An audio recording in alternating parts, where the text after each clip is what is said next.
हमने अपने चैनल पे एक नई कैटेगरी शुरू की है, लॉन्ग टर्म रिव्यू। जिस बाइक को 6 महीने 1 साल या उससे ज़्यादा टाइम हो जाता है, अब हम उसका भी रिव्यू किया करेंगे, ताकि आप लोग अगर किसी बाइक को प्लान कर रहे हैं ख़रीदने का, तो आप अच्छे से जज कर पाएँ कि वो आपके लिए सूटेबल है या नहीं है। तो आज की इस कैटेगरी की पहली जो बाइक है वो एक डिसकंटिन्यूड बाइक है, डिसकंटिन्यू हो चुकी है, बट मेरी पर्सनल फेवरेट है। अभी तक मेरा क्रश है, मुझे बहुत अच्छी लगती है। एंड द बाइक इज़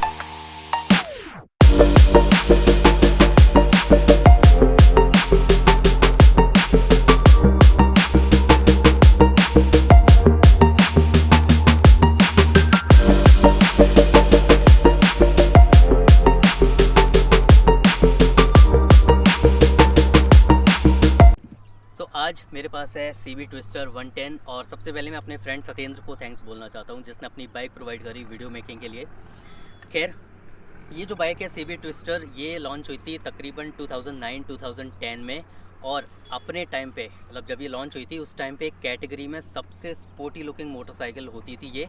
और काफ़ी कम मोटरसाइकिल्स ऐसी आती थी जो 110 सीसी के हिसाब से बिल्कुल नहीं लगती थी। ये भी अभी भी लगती, खैर अभी तो लगती है, उस टाइम पे बिल्कुल नहीं लगती थी कि 110 सीसी मोटरसाइकिल है।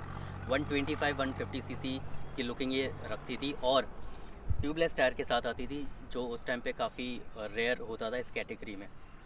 तो आज इसी के बारे में बात करने वाले हैं, पूरे स्पेसिफिकेशंस और क्या क्या फ़ीचर्स उस टाइम पे मिलते थे। So let's begin. तो सबसे पहले इस बाइक के लुक्स की बात कर लेते हैं। तो जब ये लॉन्च हुई थी उस टाइम पे कैटेगरी में ऐसी कोई भी मोटरसाइकिल नहीं थी जो इतना स्पोर्टी लुक लेकर आती हो। भले ही इसका जो मफलर था, मतलब जो साइलेंसर था, वो भी बहुत स्पोर्टी था, शॉर्ट था, मस्कुलर लगता था। ठीक है, इसका जो टैंक है वो भी बहुत कर्वी और मस्कुलर लगता था, 110 सीसी के हिसाब से बिल्कुल नहीं लगता था। और इसका जो ये मास्क है ये भी बहुत शार्प और एजी लगता था। तो कुल मिला के जो इसके जो लुक्स थे ना, सबसे अट्रैक्टिव पॉइंट यही था, इसके लुक्स। चलिए करीब से जान लेते हैं। तो इसके फ्रंट में कुछ ऐसा लुक आता था, शॉर्ट हैंडल बार होता था इसका, और हेलोजन हेडलैम्प मिलता था इसमें आपको। फिर टर्न इंडिकेटर्स ऊपर की साइड मिल जाते थे। अमूमन मतलब 110 सीसी में या 100 सीसी में यहाँ साइड में होते हैं, इसमें थोड़े अपर मिलते थे, तो एक हल्की सी स्पोर्टी फील ये लेकर आते थे। उसके बाद यहाँ लाइसेंस प्लेट मिल जाती थी, ये मड गार्ड मिल जाता था, और जो सस्पेंशन थे फ्रंट वो टेलीस्कोपिक ही मिलते थे। उसके अलावा ये आपको अलॉय व्हील्स मिल जाते थे, 17 इंचेस के ये अलॉय व्हील हैं, और ट्यूबलेस टायर मिलते थे दोनों, फ्रंट एंड रियर। चलिए अब साइड की बात कर लेते हैं। तो साइड से कुछ ऐसा लुक आता था इसका। ये जो डिज़ाइन दिया हुआ था ये बहुत अपीलिंग लगता था साइड से। तो फ्यूल टैंक भी काफ़ी देखिए कर्वी मिलता था और मस्कुलर मिलता था, और इस पर होंडा की बैजिंग मिल जाती थी। ये जो पार्ट है ये फाइबर का मिलता था, और काफ़ी लोगों को ये कन्फ्यूजन रहती थी कि ये एक्सीडेंट की वजह से शिफ्ट हुआ या डिज़ाइन ही ऐसा है। तो मैं आपको बता दूं, इसका डिज़ाइन ही ऐसा मिलता था कंपनी की तरफ से। फिर इसमें जो लेग गार्ड मिलता था वो भी काफ़ी शॉर्ट मिलता था, और जो स्पोर्ट्स मोटरसाइकिल्स में आता है वैसा सा कुछ। तो ये भी इसके लुक्स को बढ़ाने में काफ़ी मदद करता था। इसकी जो फ्यूल टैंक कैपेसिटी थी वो 8 लीटर्स की मिलती थी। यहाँ साइड में आपको CB ट्विस्टर की बैजिंग मिल जाती थी। ठीक है, और ये जो ग्रे फिनिश थी ये भी काफ़ी अच्छी लगती थी। रियर जो सस्पेंशन था वो स्प्रिंग लोडेड आता था रेड कलर में। तो अगर कोई भी कलर की आप बाइक ले रहे हैं, ये रेड और ये ग्रे जो कलर कॉम्बिनेशंस थे ये बहुत रियर पैनल को बहुत अट्रैक्टिव बनाते थे।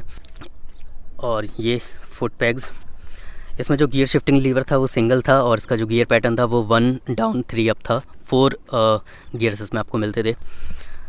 रियर की बात करें तो इसमें जो चेन केस आता था वो भी हाफ चेन केस आता था, जो स्पोर्टी मोटरसाइकिल्स में आता है, 150 सीसी या उससे ऊपर की मोटरसाइकिल्स में आता है। वो होंडा ने 110 सीसी में दिया था। तो ये भी एक स्पोर्ट्स बाइक का एलिमेंट इसमें दिया हुआ था। मैं कह रहा हूँ काफ़ी सारे एलिमेंट इसमें ऐसे थे जो इसको एक बहुत स्पोर्टी मोटरसाइकिल वाला लुक देते थे 110 सीसी के हिसाब से। बाकी रियर टायर की बात करें तो यहाँ भी आपको 17 इंच का अलॉय मिल जाता है, और टायर ट्यूबलेस मिल जाता है। बाकी फीमेल पिलियन के लिए साड़ी गार्ड। रियर से देखेंगे तो रियर में एक हेलोजन लाइट ही मिलती थी आपको, left and right turn indicators, license plate, और ये एक रेडियम नाइट सेफ्टी के लिए। बाकी इसमें कुछ मॉडिफिकेशंस भी काफ़ी लोगों ने करवाए थे, जैसे इस पूरी बाइक का लुक जैसा कि स्पोर्टी लगता है, लेकिन ये रियर टायर थोड़ा कुछ लोगों को पतला लगता था, तो कुछ लोग मोटे टायर भी लगवा लेते थे। अब इसकी सीट हाइट की बात करते हैं तो सीट हाइट इसमें आपको 800 mm की मिल जाती है, और जो शॉर्ट राइडर्स होते थे या होते हैं अभी भी जो चलाते हैं, उनको भी कोई प्रॉब्लम नहीं होती इसको राइड करने में।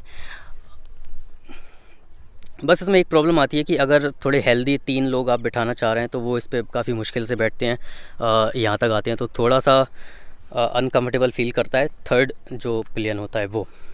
चलिए हैंडल बार और इंस्ट्रूमेंट पैनल की तरफ देख लेते हैं। तो हैंडल बार इसमें काफ़ी शॉर्ट मिलता था आपको, काफ़ी स्पोर्टी फील देता था चलाते टाइम, और इंस्ट्रूमेंट पैनल कुछ इस तरह का मिलता था। तो ये पूरा एनालॉग मीटर होता था, यहाँ पे स्पीडोमीटर है, ये ओडोमीटर, और ये बाइक अभी तक चल चुकी है 73,775। सेंटर में हाई बीम का इंडिकेटर है, टर्न इंडिकेटर, फ्यूल गेज और एक न्यूट्रल का इंडिकेटर है। That's all about the instrument panel. But लगता काफ़ी अच्छा था, क्योंकि जब ये लॉन्च हुई थी उससे पहले 110 सीसी में ऐसा इंस्ट्रूमेंट पैनल देखा ही नहीं था कभी, तो अच्छा लगता था। यहाँ पे एक नट बोल्ट होता था और उसके ऊपर होंडा का लोगो बना होता था, बट अभी मिसिंग है, कोई बात नहीं। की होल जो है वो यहाँ मिल जाता था, और इसकी कुछ ऐसी की मिल जाती थी।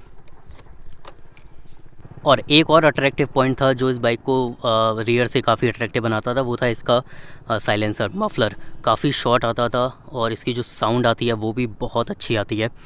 तो मैं आपको इसका साउंड सुना देता हूँ, बट अभी इसकी काफ़ी टाइम से सर्विसिंग नहीं हुई है, तो मे बी इसकी जो साउंड है वो वैसी नहीं आएगी जैसी ओरिजिनल इसकी होती थी, बट स्टिल आपको एक आइडिया लग जाएगा।